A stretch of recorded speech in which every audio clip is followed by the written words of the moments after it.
오늘의 잠언 19장 13절부터 29절까지 말씀입니다. 제목은 미련한 아들은. 월요일부터 어제 금요일 오후까지 에스라 성경 강좌를 잘 듣고 배우는 시간이 되었습니다. 어떤 공부를 하든 배워야 할 점이 있고 그렇지 않은 점들도 있기 마련입니다. 배울 점들은 배우고 적용하고 바꾸지만 그렇지 않은 것들은 지나가면 됩니다. 이번에 배운 것 중에 기억에 남는 것은 바울의 세계관도 변했다는 것입니다. 초기에 바울은 스페인이 땅끝인 줄 알았지만 바울 사역 후기에는 땅끝이 오는 세대를 의미하는 것으로 바뀌었다는 거죠. 예수님은 사도행전 1장에서 오직 성령이 너에게 임하시면 너희가 권능을 받고 예루살렘과 온 유대와 사마리아와 땅끝까지 이르러 내 증인이 되라고 말씀하셨는데, 이전에 예루살렘, 온 유대, 사마리아 땅끝을 지리적 개념으로 이해했다면 이번에 새롭게 알게 된 것은 지리적 개념에서 민족적 개념으로 변화가 있었다는 것을 새롭게 알게 되었습니다. 예루살렘은 100% 유대인, 온 유대도 100% 유대인, 사마리아는 유대인과 이방인이 50대 50, 땅끝은 100% 이방인. 그러니까 땅끝이라면 끝이 있지만 민족적 개념으로 생각하니 오고 오는 세대가 우리의 선교의 대상이라는 것을 새롭게 깨닫게 되었습니다. 또 한 가지는 바울도 전지전능한 사람이 아니었다는 것입니다. 바울도 모르는 일들이 많았습니다. 그래서 바울 같은 사람도 끊임없이 성령님의 인도하심을 바랬었죠. 우리도 끊임없이 성령님의 인도하심을 바라면서 늘 성령님의 지도하심에 순종할 수 있는 저와 여러분이 되어지기를 예수님의 이름으로 축복합니다. 아멘. 이제 다시 잠언의 말씀을 이어서 살피겠습니다.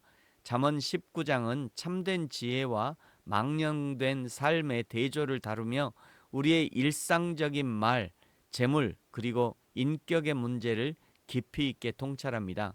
13절, 14절, 18절은 가정의 복과 갈등에 대해서 말씀합니다.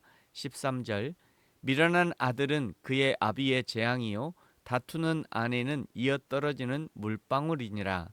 집과 재물은 조상에게서 상속하거니와 슬기로운 아내는 여호와께로서 말미암느니라.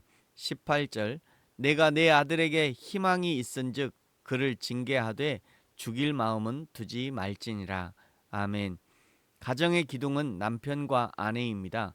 집과 재물은 조상에게 상속하지만 그러나 남편에게 아내는, 아내에게 남편은 여호와 하나님의 선물입니다. 이 말씀을 근거로 생각해 보면 지금 가정 가운데 살아가고 있는 우리는 하나님이 주신 선물과 함께 살아가고 있는 것이죠. 하나님이 그 선물을 허락하신 데는 분명한 이유가 있을 것입니다. 그 이유가 사명이 되는 것이죠. 그러므로 18절, 자녀를 훈계하고 지도할 때는 인간의 수단이 아닌 하나님의 지혜를 구할 수 있어야 합니다. 열매로 허락하신 하나님의 자녀를 사명 감당하는 자로 양육할 수 있어야 하는 것이죠. 15절, 게으름이 사람으로 깊이 잠들게 하나니 태만한 사람은 줄일 것이니라. 아멘. 우리 부르심교회에서는 늘 강조하는 부분입니다만 성실이 믿음입니다.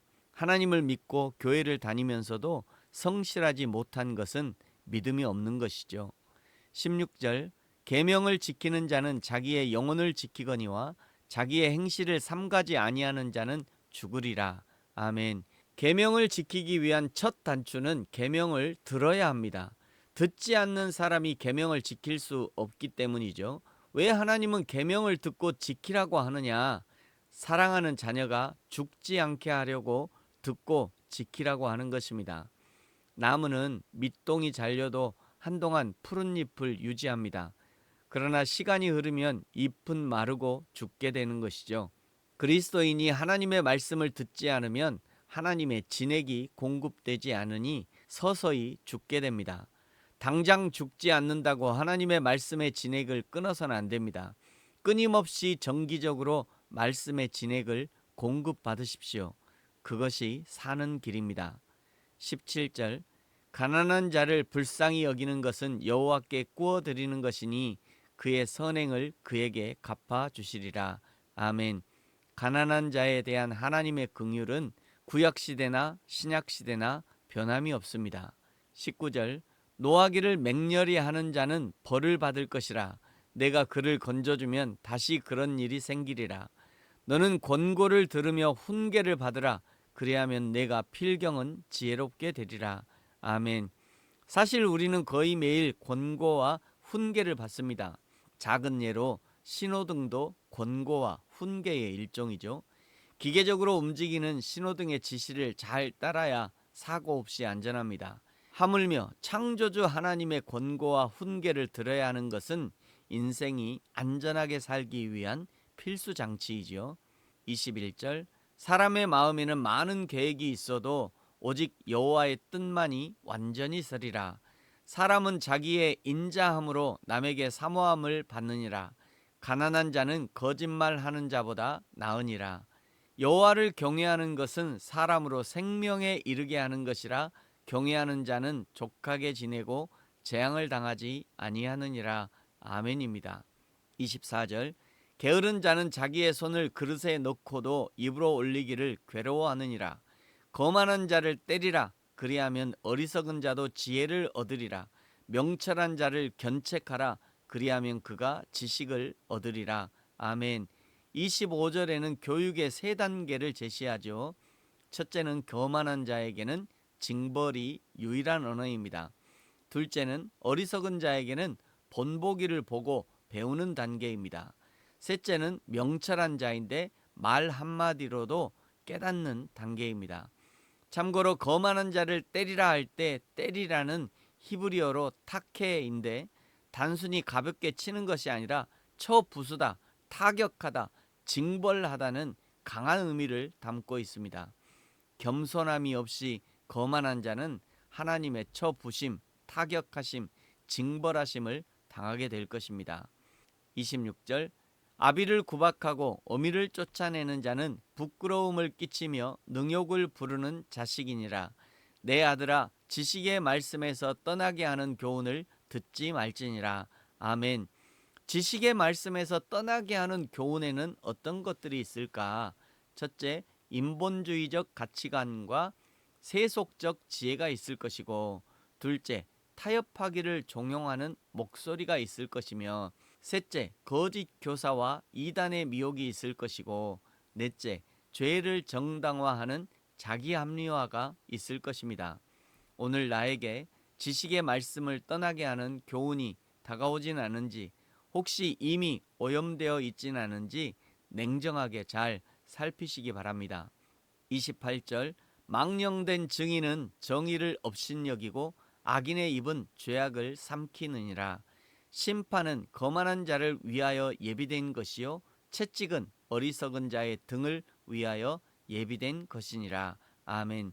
심판과 채찍이 아니라 하나님의 칭찬과 인정하심 그리고 순적한 인도하심을 경험하는 오늘 하루와 인생이 되어지기를 예수님의 이름으로 축복합니다. 아멘. 기도하겠습니다. 하나님 아버지 감사합니다. 2026년의 대한민국은 고도로 산업화, 자본화, 개인화되어서 신앙이라는 이름은 있지만 하나님이 원하시는 신앙이 아니라 내가 원하는 신앙, 나의 욕심을 채우는 신앙으로 달려가고 있다는 것을 깨닫습니다.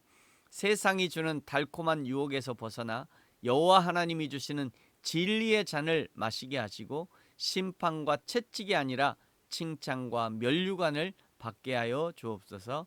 감사합니다. 예수님의 이름으로 기도합니다. 아멘.